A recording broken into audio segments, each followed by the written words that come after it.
Will you tell me a story? Okay, we're gonna go with a fairy tale tonight, okay?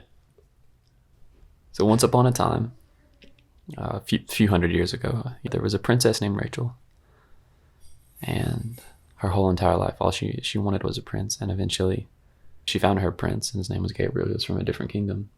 He tries his best to do everything that he can for her because he feels, as the princess, that's what she deserves.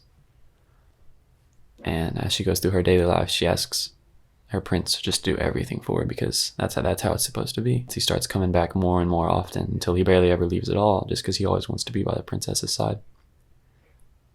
And the princess becomes more and more dependent on the prince. So she's asking him, will you do this for me? Will you do that for me? I need you to do all these different things for me. She doesn't feel comfortable anymore doing anything for herself. So Gabriel goes out and he finally leaves and he says bye. And so she's freaking out and she doesn't know what to do. So she calls upon her brother, Abraham. And Abraham comes and he starts helping her. He doesn't do it to the extent that the prince does, but he does things for her. And then eventually the prince and the princess start writing letters to one another. Rachel's like, I just really need you around right now. Gabriel says, I wish I could be. I want more than nothing else to be able to be by your side and help you in everything that you do. And then the princess, she lets Gabriel know that she's getting a little bit of help from her brother, Abraham. And, well, the prince, he doesn't like this. He doesn't like her getting help from somebody else. And if he can't be there, then you should be able to do it yourself.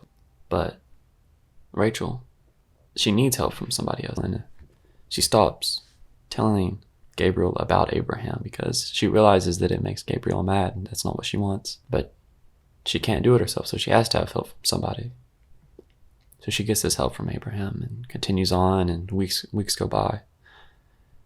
And Gabriel comes home and he sees Rachel getting help from Abraham, and it fills him with a certain feeling, a feeling of not really anger, but jealousy. He wants to be the one that helps her, and he feels like he deserves to be the one that helps her, right? So he's like, okay, well, if she can get help from anybody, then why would I be here? And so her and Gabriel, they get into it. Rachel, she's yelling at him, well, I wouldn't need anybody else if you hadn't have left. And he's like, well, you shouldn't need anybody anyway. You should be able to do it yourself. And she's like, you haven't allowed me to be able to do things myself. So Gabriel leaves, and he's gone. And Rachel, she, just scorned by her love, she makes Abraham not come over anymore. She says, alrighty, maybe the prince is right. I can't get help from anybody else but him. So she doesn't let Abraham come over anymore. She learns to cook, and she learns all these things, and she's sitting in her tower up there, just trying to live her own life and figure out what she did wrong, because she feels like she's the one that did something wrong here. Because she feels like she's the one that did something wrong here.